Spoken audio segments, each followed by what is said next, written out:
Schedule tribe area में, आदिवासी क्षेत्र में किसी को व्यापार करना है गैर आदिवासी को, तो आदिवासी की परमिशन के बिना नहीं कर सकता है। तो मेरा सवाल आप लोगों से कि शेड्यूल ट्राइब एरिया में गैर आदिवासी आया कैसे, उनको लाने वाला कौन है, उनसे सवाल कीजिए। क्षेत्र के आसपास के जितने भी पटेल लोग आए हैं सबसे पहले उनको सैल्यूट करता हूं और उनके लिए जोरदार तालियां हो जाएगी। आदिवासियों की जो रूढ़िवादी प्रथा है, उस रूढ़िवादी प्रथा में जो अपने समाज का सबसे पावरफुल शक्तिशाली जिसको विधि का बल प्राप्त है, वो पटेल और उनकी टीम, जिसमें पटेल, गांव डाला, वार्ती, पुजारा, बारगया, कुटवाल और गांव के समाधान लोगों की कमेटी होती है जिसे रूढ़िवादी ग्राम सभा कहते हैं, जिसे पटेल महापंचायत कहते हैं। तो आयोजक टीम है जिन्होंने रात दिन मेहनत की है आप लोगों के लिए, समाज के लिए। एक बार उनका हौसला वर्धन के लिए उनके लिए जोरदार तालियां बजाइए, क्योंकि वो लोग जानते हैं, समझते हैं कि हमारे समाज का बचाव हम कैसे कर सकते हैं, हमारे समाज को आने वाले समय के लिए हम क्या चुनौती आने वाली है, हम उनकी रक्षा कैसे कर सकते हैं। ये कुछ हमारे समाज के जाबाज साथी निरंतर सोचते रहते हैं, काम करते रहते हैं। ये उनके बदौलत उन्होंने सोचा कि हम सभी पटेलों को बुलाएंगे और उनके बुलावे पे आप लोग आए और आप लोगों के साथ में आपके ग्रामीण के समाज जन भी आपके साथ में आए हैं। एक बार जोरदार जो यहाँ पर बैठे सब अपने अपने तालियां बजाइए। और हम जिस उद्देश्य को लेकर यह प्रोग्राम कर रहे हैं, ये जो कार्यक्रम कर रहे हैं, उसको समझने की जरूरत है। आज यहां पर एक शब्द लिखा हुआ है, सुप्रीम कोर्ट का जजमेंट है, समता जजमेंट, न लोकसभा न विधानसभा, सबसे बड़ी ग्राम सभा।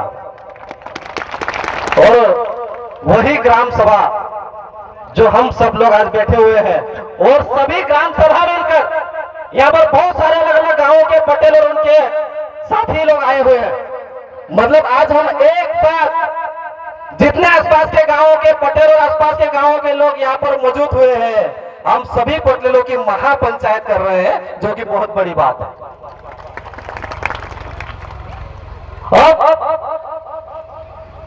ये जो कार्यक्रम का मेन उद्देश्य, उसमें अपने को कुछ चीजें मैं आप लोगों को बताना चाहता हूं। जैसे हम सभी लोग यहाँ पर आए हैं, एकत्रित होकर सब अलग अलग जगह से आए हैं।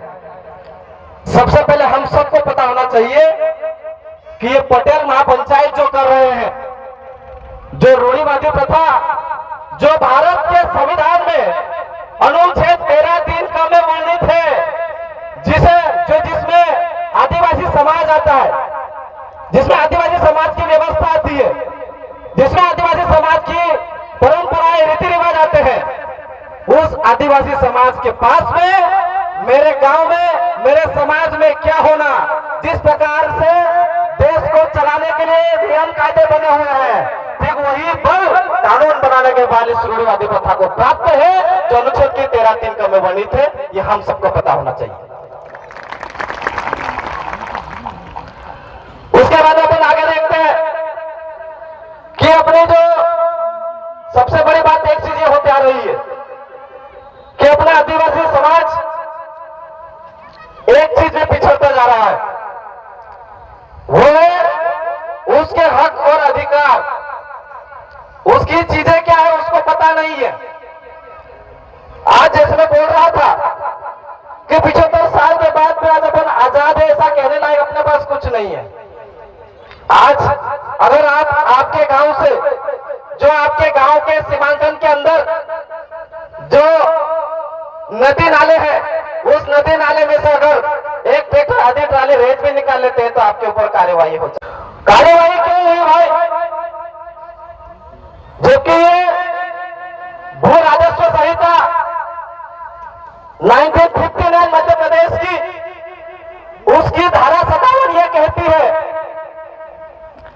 कि जो गांव के सीमांकन के अंदर या राज्य की जितनी भी जमीनें हैं वो सरकार की है, जिसमें बहता हुआ पानी, रुका हुआ पानी, सब चीजें आती है।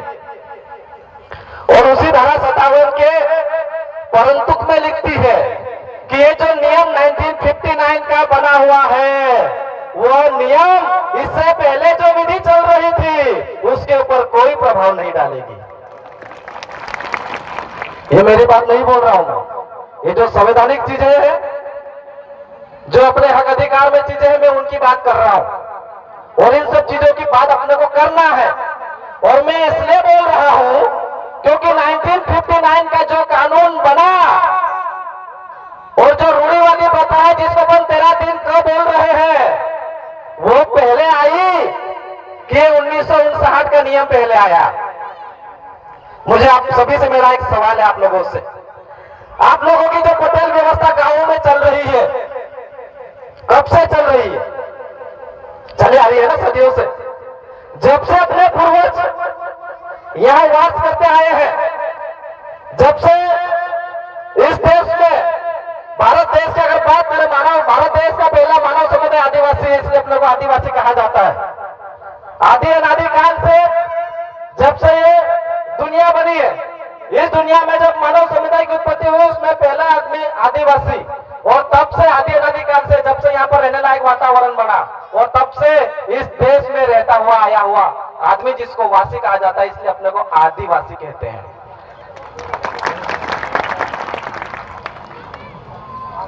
जिस क्षण हमें कोई आदिवासी बोलता है, आपको यह बोलने की जरूरत नहीं है कि मैं यहां पर कब आया, क्या था, कैसा था। इस शब्द में ही मालकियत छुपी है।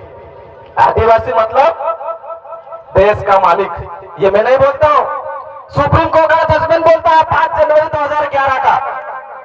वो बोलता है, जो देश का सर्वोच्च न्यायालय है, वो कहता है कि इस देश का ओरिजिनल मालिक, असली मालिक केवल और केवल आदिवासी ही है।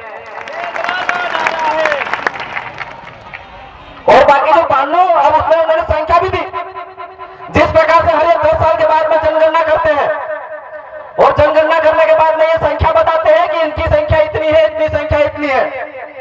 तो सुप्रीम कोर्ट ने वो संख्या भी बताई कि भारत देश के असली मालिकों की संख्या कितनी है। तो 100 में से जो 8% लोग हैं, वो इस देश के ओरिजिनल मालिक है, और वो आदिवासी लोग हैं। ये सुप्रीम कोर्ट बोलता है। और वही 5 जनवरी 2011 का जजमेंट का पैरा 34 ये कहता है कि इस देश में 100 में से 8 तो आदिवासी इस देश का मालिक है, बाकी जो 92% लोग हैं वो अप्रवासियों की वंशज है। और सुप्रीम कोर्ट उनको इजाजत करता है, उनका आदेशित करता है। सुप्रीम कोर्ट का पैरा 34 ये कहता है कि जो 92% लोग हैं, उन व्यक्तियों की जिम्मेदारी है कि इस देश के ओरिजिनल मालिक, जिसे आदिवासी कहा जाता है, उसको आर्थिक और सामाजिक रूप से मजबूत करने के लिए काम करना है। यह सुप्रीम कोर्ट उनको आदेशित करता है। लेकिन क्या ऐसा हो रहा है? कितने लोग ऐसे होंगे जो आदिवासी समाज की व्यवस्था को मजबूत करने के लिए काम कर रहे हैं? आज ये जो पटेल महापंचायत कर रहे हैं ना, ये प्रोग्राम कराने के लिए भी बेचारे जो साथी भिड़े होंगे, उनको तकलीफें आई होगी। आई थी कि नहीं भाड़े साहब? तकलीफें आई होगी कि ऐसा मत करो, ये मत करो, वो मत करो। मैं आपने की आवश्यकता नहीं है। क्यों नहीं डरना है? क्योंकि हम जो कार्यक्रम कर रहे हैं वो पटेल महापंचायत है भाई, कोई मामूली बात नहीं है। जो पटेल महापंचायत कर रहे हैं, उस पटेल महापंचायत में, और जो सुप्रीम कोर्ट का जजमेंट भी कह रहा है कि हम हमारे ये बैठ के क्या बात कर रहे हैं, हम लोग आप लोगों को गालियां दे रहे हैं क्या? हम आप लोगों को हमारे संवैधानिक हक अधिकार क्या है, अपना समाज कैसा था, हमारा समाज अब कैसा हो गया है, आने वाले समय में कैसा हो सकता है, इस प्रकार की अगर अपन बात कर रहे हैं, यानी हम समाज को सामाजिक रूप से मजबूत करने का काम कर रहे हैं। इसलिए कोई भी कानून, कोई भी पावर आपके खिलाफ में नहीं जा सकता। ये सुप्रीम कोर्ट का जजमेंट भी कहता है। तो इसलिए डरना नहीं है। ये जो हम काम कर रहे हैं अपने लोगों को जागृति, जन जागृति लाने का, ये सामाजिक रूप से मजबूत करने के लिए काम कर रहे हैं। तो इसलिए आपको डरना नहीं है। ठीक उसी प्रकार से कुछ चीजें होती है, क्योंकि आपका जो एरिया है, पहले तो 13-3 को अच्छे से समझते हैं। 13-3 कम है। जब गांव को बसाया जाता है, गांव को बसाने के बाद में उसका सीमांकन किया जाता है। करते हैं कि नहीं पटेल लोग? करे होंगे। वो नहीं होंगे तो उनके पापा ने किया होगा या उनके दादा ने किया होगा। जब गांव का निवास जब करते हैं, गांव जब बसाते हैं, तो उस गांव का अपन सीमांकन करते हैं कि भैया ये नाले से वो नाले तक और वो बेड़े से वो बेड़े तक इसमें हमारा गांव रहेगा। और उस गांव में उस क्षेत्र में अपने आदिवासी समाज के जितने भी पुरखा है, जिसको आप विशेष रूप से जय मुठवा बाबा जिसको कह रहे हैं, या जितने भी अपने समाज के आदिवासी समाज के जो खत्री बाबा या जो देवी देवता है, उनको अपन अलग अलग जगह बिठाते हैं। और बिठाने के बाद में उस जो सीमांकन आपने बनाया है कि ये नाले से वो नाले, वो बेड़े से वो बेड़े तक, उसके बीच में हर गांव का आप लोगों ने देखा होगा कि आपके गांव के ढोर चराने की व्यवस्था होगी। आपने देखा होगा अपने गांव की कि जब कोई छोटा बच्चा शांत हो जाता है तो उसको दफनाने का तरीका, दफनाने की जगह अलग होगी। जब कोई बड़ा शांत हो जाता है तो उसको कहाँ ले जाना, उसकी व्यवस्था अलग होगी। जब आपके यहाँ त्योहार आते हैं तो त्योहारों के समय पे कहां पर जाना है, किसको पूजना है, आप उसको समय समय पर वहां पर जाते हैं और पूजा विधि विधान आप लोग करते हैं कि नहीं करते हैं? करते हो ना।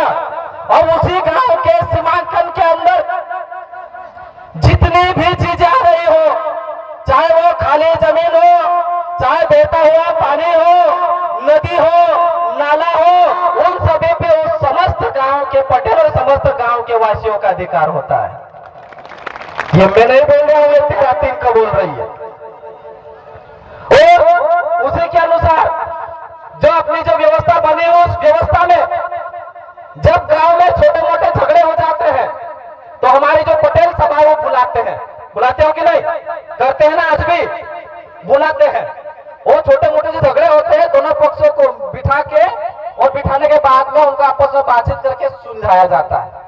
करते हो कि नहीं? करते हैं ना। तो ये जो व्यवस्था बनी हुई है, अगर मान लो इसके विपरीत अगर चीज हो जाए, एक एग्जाम्पल के लिए कि भैया गांव में 2 भाई का झगड़ा हो गया। झगड़ा होने के बाद में क्या करते हैं कि किसी भाई ने गाली दे दिए तो थप्पड़ भी लगा दिए, तो जिसने थप्पड़ खाए वो भी थाने पहुंच जाता है और जिसने मारा वो भी थाने पहुंच जाता है। और थाने पहुंचने के बाद में जब उनको मजिस्ट्रेट के सामने पेश किया जाता है तो 1-2 बार पेश हो गई और आखिर में एक चीज पे आ जाती है बात की भैया गांव में बैठ के समझा लो ना, समझौता कर लो ना। वो समझौता हस्ताक्षर पे साइन हो जाती है और आपका झगड़ा टूटता है। आप मुझे बताइए एक चीज कि जिस प्रकार से आपका जो झगड़ा था, उस झगड़े को निपटाने का अधिकार रूढ़िवादी प्रथा को है। मतलब सबसे पहले जो यहाँ से शुरुआत होनी थी, आखिर में आप वहां दौड़े और वहां पर 3-4 बार पेशी हो गई। दोनों भाई को वकील लगे, वकील के पैसे अलग, और वकील के बाद में पेशी 3-4 बार बुला लिया तो जो जेब था वो खाली हो गया। खाली होने के बाद में एक ने बोल दिया मैं तो अगली बार आऊंच नहीं, तो क्या करता है भैया एक काम कर लो, इनको समझौता करा दीजिए और इस प्रकार से उनका झगड़े को तोड़ दिया जाता है। तो मेरा आप लोगों से निवेदन है कि ये जो हम लोग जो कोर्ट कचहरी का जो मामला था वो तो गांव में ही सुलझा सकते हैं ना। अपने जो पूर्वज लोग थे वो इस प्रकार की व्यवस्था करते थे और इस प्रकार से होता था। लेकिन अभी हम लोग ज्यादा होशियार हो गए ना, ज्यादा पढ़ लिख गए, बड़ी होशियारी में जाते हैं। जबकि अपने जो पूर्वज लोग थे उन लोगों की ये व्यवस्था बनी हुई थी जिसको 13 का में लिखा हुआ है। अभी भी आप लोग बहुत सारे फैसले हैं, जैसे मान लो आप लोगों ने शादी किया, शादी होने के बाद में यदि उसकी शादी टूट जाती है, तो क्या करते हैं अपने समाज में? हाँ, चौड़ी बिठाते हैं, चौड़ी बोलते हैं ना, हाँ चौड़ी बिठाते हैं। और चौड़ी बिठाने के बाद में जो भी उनका लेन देन हुआ है, जो भी करना है उसका निपटारा हो जाता है। ठीक उसी प्रकार से जो छोटे मोटे मसले हैं उन सभी मसलों को चौड़ी बिठा के, चौड़ी के माध्यम से निर्णय लेकर निपटाने का अधिकार, पावर आपके पास में है। और इस पावर को, इस विधि के बल को जो देश का सर्वोच्च न्यायालय है वो भी आपको आड़े नहीं आएगा। क्योंकि जब भी सबसे पहले जब ये चीज आती है तो रूढ़िवादी प्रथा इसमें सबसे बड़ी चीज है, आती है अपने आदिवासी समाज की। अभी वर्तमान परिवेश में जो छोटी छोटी चीजों को लेकर हम लोग थाने पे जाना, कोर्ट कचहरी जाना, ये थोड़ा सा अगर कम हो जाए तो अपने समाज का पैसा आप बचा सकते हो, समाज का भाईचारा बचा सकते हो। अब समाज का भाईचारा और समाज पहले जो था कुछ 40-50 साल पहले भाई को भाई मानता था, बाप बेटा जैसा है उसका व्यवहार होता था। लेकिन अभी सबसे बड़ा दुश्मन भाई भाई को समझता है। कभी कभी बाप बेटे की भी हो जाती है। तो अगर दुश्मनों की अगर संख्या निकालना जाए तो सबसे बड़ा दुश्मन किसको मानते हैं? परिवार वाला। ये सबसे खराब और गलत बातें हैं जिसको हमारे समाज से बाहर निकालने के लिए यदि हमारे गांव की जो चौड़ी की परंपरा थी, यदि उस परंपरा को आप वापस से मजबूती के साथ अगर उसका इस्तेमाल करोगे, आपके गांव की एक रूपता, आपके गांव का भाईचारा हमेशा बना रहेगा। क्योंकि ये जो बड़े बड़े जो लफड़े हुए हैं, क्यों हुए उसका कारण है कि एक बार भाई ने किसी के खिलाफ में एफआईआर करवा दिया, अब वो 1 साल 2 साल दौड़ लिए, और दौड़ने के बाद में दोनों का खर्चा हो गया। उस व्यवस्था को मजबूत कीजिए, उस व्यवस्था के हिसाब से न्याय कीजिए, उस व्यवस्था के हिसाब से जो छोटे मोटे झगड़े के निपटान है, छोटी मोटी जो चीजें हैं उसको कोशिश करिए जहां तक बनते कोशिश कि आपका झगड़ा गांव में निपटान हो जाए। इससे अपना समाज का भाईचारा और समाज का पैसा भी आप बचा लोगे। तो ये चीजें हम सबको करना है। दूसरी चीजें, ये जो एरिया है ये पूरा शेड्यूल ट्राइब एरिया है जिसको 5वीं अनुसूची में डाला गया है, और इसी 5वीं अनुसूची को अनुच्छेद 244 में संविधान में इसको उल्लेखित किया गया है। और उसके अनुसार जो चीजें हैं कि शेड्यूल ट्राइब एरिया में जिस प्रकार से 13(3) क के अनुसार आपको विधि लो मतलब कानून बनाने का अधिकार है। अब कानून क्या हो सकते हैं? कानून वो सब हो सकते हैं जिसमें हमारे समाज का भला हो, जिसमें हमारे समाज का घाटा न हो, वो सब कानून नियम आप बना सकते हैं। जिस प्रकार से आज भी आप लोग जब झगड़ा हो जाता है तो उसके लिए एक दंड एक निर्धारित करते हैं कि भैया अगर गाली गलौज दिया, ऐसा दिया, अगर इनके झगड़े का निपटारा करेंगे तो 100 रुपए के 200 रुपए इसको देना है, और उसका झगड़ा वहां टूट जाता है। ठीक उसी प्रकार से एक नियम है ना आपका कि आपने नियम बनाया है कि अगर ऐसा करेगा तो उसके लिए इतना आर्थिक दंड देना पड़ेगा। ठीक उसी प्रकार से अपने संपूर्ण गांव के लोगों के भलाई के लिए आप अपने जिस प्रकार से अपने समाज का फायदा हो सके वो सब नियम कानून आप आपकी विधि के बल के अनुसार बना सकते हैं। ये आपको पावर है। दूसरी तरफ अगर अपन जाते हैं, अगर एक तरफ देखा जाए तो शेड्यूल ट्राइब एरिया में वहां का स्वशासन और कानून केवल आदिवासियों का चलेगा। ये मैं नहीं बोलता, अनुच्छेद 244 खंडिका 5 बोलती है। और वही भारत का संविधान अनुच्छेद 19 में इस देश के नागरिकों के साथ में इस देश के मालिक को दोनों को समान अधिकार प्राप्त है। जिस प्रकार से हम लोग ये जो सभा कर रहे हैं, जो पटेल महापंचायत हम लोग कर रहे हैं, वो हम लोगों को शांतिपूर्ण रूप से सभा करने का अधिकार देती है। आप जुलूस निकाल सकते हैं, आप समितियां बना सकते हैं, आप भाषण दे सकते हैं, ये सब समान अधिकार देश में कहीं भी घूम सकते हैं। ये अधिकार ये सभी नागरिकों के साथ में इस देश के मालिकों को भी समान रूप से प्रदत्त है। लेकिन अनुच्छेद 19 का 5 ये बोलता है कि शेड्यूल ट्राइब एरिया में गैर आदिवासी का आना प्रवेश वर्जित है। तो वहां पर लिखा हुआ है कि 19(5) ये कहता है कि भारत के सभी नागरिकों को सब घूमने का, आने का, जाने का अधिकार प्राप्त है। लेकिन वही 19(5) बोलती है कि जहां पर विद्यमान विधि अधिरोपित होती है, जहां पर आदिवासियों का स्थानीय लॉ लागू होता है, वहां पर इनका आना अगर आदिवासी ने मना कर दिया कि आप हमारे शेड्यूल ट्राइब एरिया में नहीं आ सकते, तो अनुच्छेद 19 के अनुसार वो आपके गांव में नहीं आ सकते। उस देश के जो संवैधानिक हक अधिकार है, जो संवैधानिक बातें हैं, उनकी बातें मैं आप लोगों को बोल रहा हूं। और उसी की 19(6) उसी की अनुच्छेद 19(6) ये बोलती है कि अगर दूसरा सवाल मेरा ये है कि शेड्यूल ट्राइब एरिया में आके जो व्यापार बिजनेस कर रहा है और व्यापार बिजनेस में अगर उसको करने की अगर अनुमति आदिवासी ने नहीं दिया तो उसको किसने परमिशन दी, उसको ढूंढो। सवाल पूछने का तरीका है। और अगर वो आदिवासी क्षेत्र में बिजनेस या व्यापार करना चाहता है तो उसको आदिवासी की परमिशन लेनी पड़ेगी। और आदिवासी व्यक्ति परमिशन उसको एक कंडीशन में देगा कि जितना आप इसके माध्यम से जो व्यापार कर रहे हो उसका इतना अंश, इतना भाग इस पंचायत को देना पड़ेगा, ये शर्त रहेगी। लेकिन क्या शेड्यूल ट्राइब एरिया में जितनी भी चीजें हो रही है, जितने भी बड़े बिजनेसमैन होते हैं, जितने भी बाहरी लोगों का जो यहाँ पर आना हुआ है, उनको लाने वाला आदमी कौन है रे भाई? कब पूछेंगे हमारे लोगों पे सबसे ज्यादा अत्याचार कौन कर रहा है? जिनके पास में पैसा होता है। आज भी हमारे लोगों के पर बहुत सारे ऐसे केस पर लगे होंगे जिनको पता नहीं है कि उनके ऊपर केस क्या है। लेकिन अनुच्छेद 22 ये कहता है कि जब कोई पुलिस वाला आपको पकड़ के ले जाएगा तो उसको ले जाने के पहले बताना पड़ेगा, उनको आपको आपके घर से ले जाने के पहले आपकी रूढ़िवादी प्रथा को सूचित करना पड़ेगा। दूसरा ये बताना पड़ेगा कि उस घर के सदस्य को ये बताना पड़ेगा और उस व्यक्ति को बताना पड़ेगा कि मैं आपको इसी जुर्म में मैं आपको पूछताछ के लिए ले जा रहा हूं। लेकिन ऐसा होता है क्या? नहीं होता है।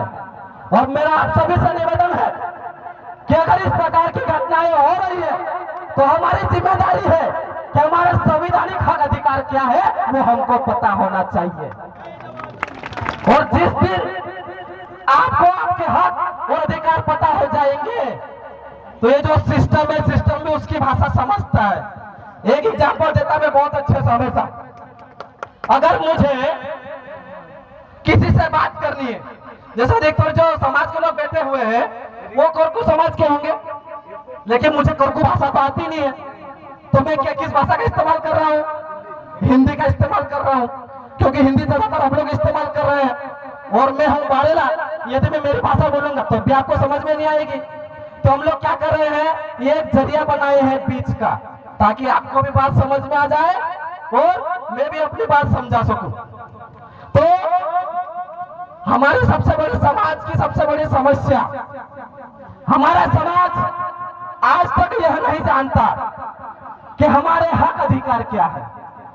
हमारा समाज आज तक यह नहीं समझना चाहता कि हमारे हक अधिकार के लिए हमारी कौन सी चीजें हमारे खेमे की है। मैं आप लोगों को आज, हो सकता है मेरे पास में समय है तो मैं कोशिश करूंगा कि जो बातें मैं आप लोगों को बताना चाह रहा हूं, समझाना चाह रहा हूं, वो आप लोगों को बता सकूं। भाषा तो समझ में आ रही है ना? हिंदी लगभग सबको समझ में आती होगी। अब दूसरी चीजें है, ये तो हो गया कुछ आपके हक अधिकार। तो जब जो भी चीजें होती है उसमें शेड्यूल ट्राइब एरिया या आदिवासियों के ऊपर मैं सीधा कहूं, आदिवासियों के ऊपर कोई एफआईआर नहीं दर्ज हो सकती। अब बहुत सारे लोग बोलेंगे, अरे यार असो कसो बोली रो भाई, यहाँ तो थाना मैदान रिकॉर्ड निकालता अपराध अपराध निकला, ऐसे होता ना। तो ये चीजें होती है भाई। अब ये क्यों नहीं हो सकती? क्योंकि सीआरपीसी की धारा 154 के तहत में पुलिस को इत्तला करने का अधिकार सबको है। उसके अंतर्गत में ये फर्स्ट एफआईआर लिखते हैं और फर्स्ट एफआईआर लिखने के बाद में उसी जो सीआरपीसी और आईपीसी है, आईपीसी की धारा 5 ये कहती है, सीआरपीसी की धारा 5 ये कहती है कि स्थानीय लोकल लॉ के व्यक्ति पर, मतलब ये जो आप लोग पटेल महापंचायत कर रहे हैं, जो आपकी चौड़ी जो आप लोग बिठाते हैं, जो आपकी ग्राम सभा है, उस ग्राम सभा के व्यक्ति के ऊपर एफआईआर नहीं हो सकती। ये मैं नहीं बोल रहा हूं, ये आपका आईपीसी जिसके माध्यम से इस देश का कोर्ट सजा सुनाता है, सीआरपीसी क्रिमिनल प्रोसीजर कोड जिसके माध्यम से किसी व्यक्ति के खिलाफ में एफआईआर करके प्रक्रिया चलाई जाती है, वो किताब की धारा 5 ये कहती है कि आदिवासी व्यक्ति के ऊपर एफआईआर नहीं हो सकती। तो मेरा आप सभी से सवाल है, तो हमारे लोगों पर एफआईआर करने वाला व्यक्ति कौन है और कौन से नियम से एफआईआर किया, उनसे जाके पूछना। पूछोगे कि लेकिन उसमें भी हमारी गलती है। अब सुनना, कभी भी पुलिस वाले अपने घर आके एफआईआर नहीं करते। कभी ऐसा हुआ क्या आज तक? नहीं हुआ। तो उसमें जो विफल है, उसमें जो फेल हुए हैं, उसमें हमारी ही कमी है। क्या कमी है? कोई भी पुलिस वाला अपने घर आके एफआईआर नहीं लिखते। अपने व्यक्ति कहाँ जाता है? थाने पे। और थाने पे जाके बोलता है कि भैया मुझे क्या करना है? एफआईआर लिखवानी है। तो भाई जब देश का मालिक जाके बोलेगा कि मुझे एफआईआर करनी है, तो उनको तो मानना पड़ेगा, उनको लिखना पड़ेगा, इसलिए वो एफआईआर लिखते हैं। तो ये एफआईआर नहीं हो सकती, लेकिन लिखवाने वाला व्यक्ति कौन? आदिवासी। किसके खिलाफ में लिखवाना है? आदिवासी। जब आप खुद चाहोगे तो एफआईआर होगी, और आप नहीं चाहोगे तो एफआईआर नहीं होगी। तो आप लोग क्या चाहते हैं? एफआईआर होना कि नहीं? एफआईआर नहीं होना है तो रूढ़िवादी पंचायत, जिसे अपन पटेल महापंचायत, इसको मजबूत कीजिए। जब आप इसको मजबूत कर लेंगे तो आपकी अनुच्छेद 19(5) खड़ी हो जाती है, और उसे 19(5) के अनुसार वो पुलिस वाला आपके गांव में नहीं आ सकता। भाई ये मैं बोल रहा हूं, संविधान का 19(5) बोलता है। और जब वो आपके गांव में आपने परमिशन ही नहीं दी तो एफआईआर कैसी? समझ में आई बात? तो इसलिए मैं आप लोगों को बोल रहा हूं कि 13(3) के अनुसार आपको विधि बनाने का अधिकार है, और उसी 19(5) में आपके क्षेत्र में आने के लिए इनको परमिशन लेने का है। अगर आपसे नहीं पूछ के आएंगे तो आपके गांव में नहीं घुस सकते। ये मैं नहीं बोल रहा, अनुच्छेद 19(5) बोलता है। और आईपीसी सीआरपीसी की धारा 5 भी कहती है कि जो लोकल लॉ है, लोकल विधि है, लोकल व्यक्ति के ऊपर लागू नहीं होती। तो ये हमारे लोगों के ऊपर एफआईआर न हो, हमारे लोगों के ऊपर कार्रवाई न हो। आपको एक ही काम करना है, आपकी जो पटेल महापंचायत है उसको मजबूत कर दीजिए। 8-10 लड़कों को हर गांव से तैयार कीजिए, वो संविधान की भाषा को समझता हो थोड़ा बहुत, जो अपने खेमे के हक अधिकार है उसको जानता हो, पूरा की पूरा गांव को वो बचा सकता है। इसीलिए ये जो कुछ हक अधिकार है वो हम सबको पता होना चाहिए। तो अगर एफआईआर नहीं होना है तो किसको मजबूत करोगे? जो आपके गांव के जो चौड़ी है, उस चौड़ी के जितने भी सदस्य हैं, उन सदस्यों को पटेल साहबों को ये बताओ, पटेल साहब अपने को अनुच्छेद 13(3) के अनुसार अपने गांव में किसी व्यक्ति को आना है तो आपसे और हमसे परमिशन लेके आना पड़ेगा उसको। क्या ये व्यक्ति आपके अपने गांव में आया है? आपसे पूछा? बोलेगा नहीं, आप उसके ऊपर एफआईआर करवा सकते हैं, क्योंकि उसने आपके नियम को नहीं माना, आपके नियम को नहीं माना। मतलब जो संविधान का अनुच्छेद 141 है उसमें कहा गया है कि इस देश का सर्वोच्च न्यायालय जो भी नियम कानून पारित करता है वो सभी लोगों के लिए आबद्ध कर है। और आपने 13(3) के अनुसार अगर आपने विधि का अपने नियम बना लिए और उसका उल्लंघन करता है तो धारा आईपीसी के 124(a) के तहत देशद्रोह का मुकदमा उसके ऊपर दर्ज होगा,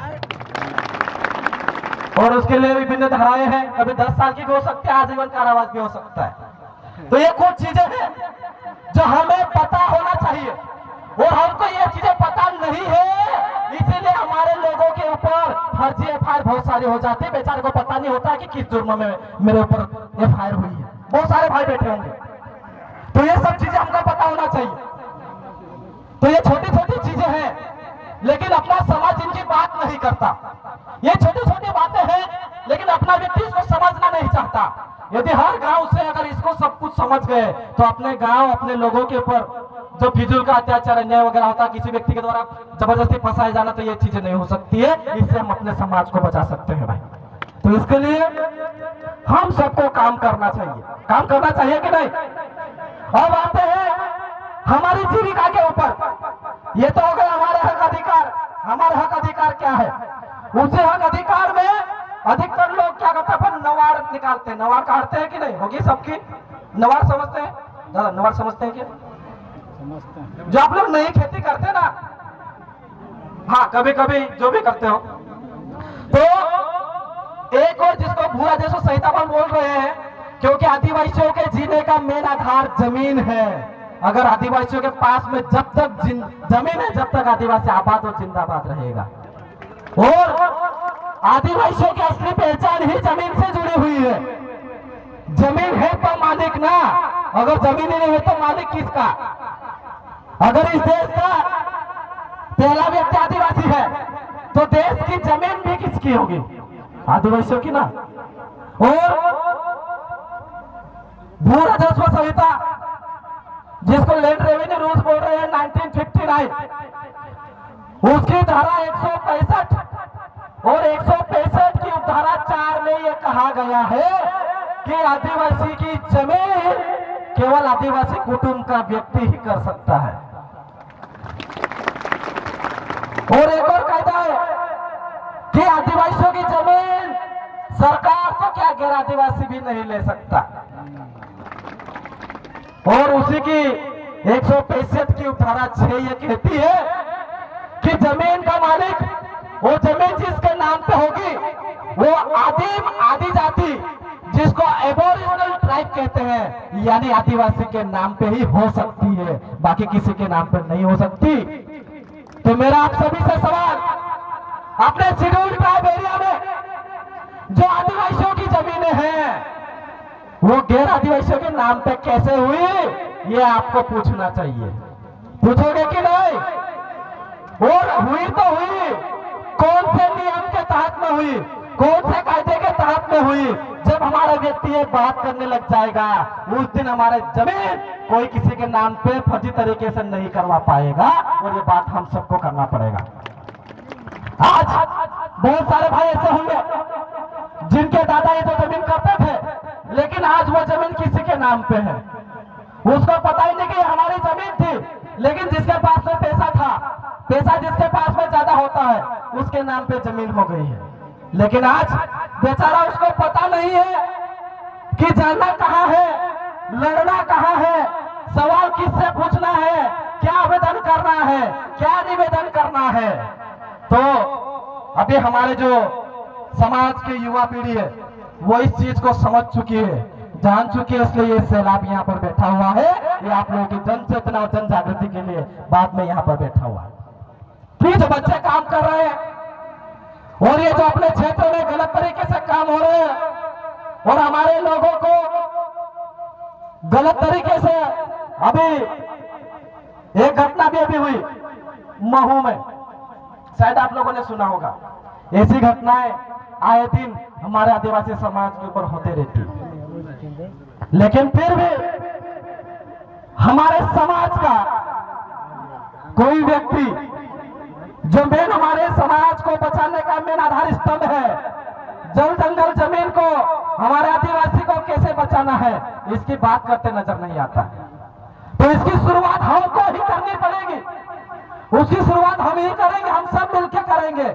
अपने अपने गांव की सुरक्षा, अगर 5 बच्चे जो थोड़े से पढ़े लिखे हैं और अपने जो समाज के अच्छे बुद्धिजीवी गांव के व्यक्ति है, अगर उन लोगों ने बैठ के मीटिंग करके अगर ठान लिया कि हमारे गांव में किसी प्रकार की घटना घटित नहीं होना चाहिए, इसलिए अगर वो नियम बना लेते, उसका परिपालन करवाते हैं, तो इस प्रकार की घटनाएं अपने गांव में नहीं होगी। तो इसकी जिम्मेदारी हम सबको लेनी पड़ेगी, इसकी जिम्मेदारी हम सबको रखनी पड़ेगी और उसके अनुसार हम सबको काम करना पड़ेगा। और काम करेंगे तो हम हमारे समाज को बचा पाएंगे। अब आने वाले समय की सबसे बड़ी समस्या, ये तो चीजें कुछ हो गई जमीन वाले मामले, अब जो सबसे बड़ी जो समस्या है वो समस्या ये है कि हमारा आदिवासी समाज, हमारे रीति रिवाज, हमारी परंपराएं, हमारे देवता, हमारे मुठा बाबा सबको भूल चुका है।